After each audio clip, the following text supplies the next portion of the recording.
Hello, I'm Kathryn Reid. I'm an ordained pastor in the Mennonite Church USA and the Church of the Brethren.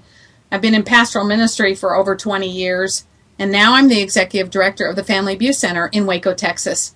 We are an emergency shelter for victims of domestic violence, and we do everything from legal advocacy, case management, counseling, and non-residential services, transitional housing and permanent supportive housing, and prevention.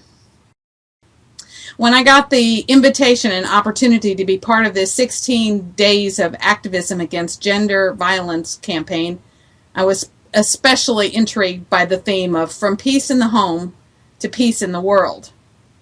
As a person who was raised in the historic peace churches, I always think that we have done a good job as Mennonites and Brethren, at least on the rhetoric side of talking about peace in the world.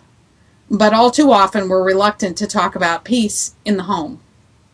The topic I want to address is the proliferation of small arms and their role in domestic violence, which is a topic which gave me great pause. In fact, I decided to pick a different topic because as I reflected on my domestic violence experience here, I really don't have much experience with guns and domestic violence. I don't hear stories about guns. I try not to hear stories about guns. I do hear about strangulation and beatings, brain damage, concussions, post-traumatic stress syndrome, bruises, and permanent long-term chronic health problems that are the result of domestic violence. So I had to check with my friends with guns, who are the Waco Police Department, to talk about what is the impact of guns on domestic violence. That's when I discovered that the reason I don't know anything about guns is I work with survivors.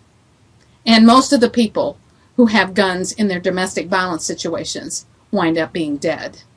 In other words, the presence of a gun in a home multiplies the risk of someone dying in a domestic violence situation. Women are 3 times more likely to die violently if there's a gun in the house. And most of the weapons that are used against them are legal weapons. According to the Texas Council of Family Violence, 142 women were killed in 2010. Here in McClendon County last year, Chelsea Payton, age 20, was a victim of domestic violence. Her husband, Pat Bell, shot her and then turned the gun on himself and killed himself. Murder-suicides were 56 of that 142. That number is up from the previous year. And the national data shows us that there are more incidents of murder-suicide occurring with guns than with any other kind of weapon. 95% of suicide murders happen with a gun. Overall, in Texas, our data indicates that perpetrators use firearms in 65% of the murders that take place in domestic violence situations in Texas. So what does that mean? It means anytime domestic violence happens, if you add a gun to that situation, you are multiplying the risk to the woman. What can we do? We've got to change our laws to reflect that situation. We need to strengthen our protective orders to eliminate guns from potential situations. We've got to support victims and ask questions and encourage people to seek out resources. And we need to support our shelters and our local service providers who are doing the hard work of helping domestic violence victims every day. We hope these videos will help raise awareness around these important issues.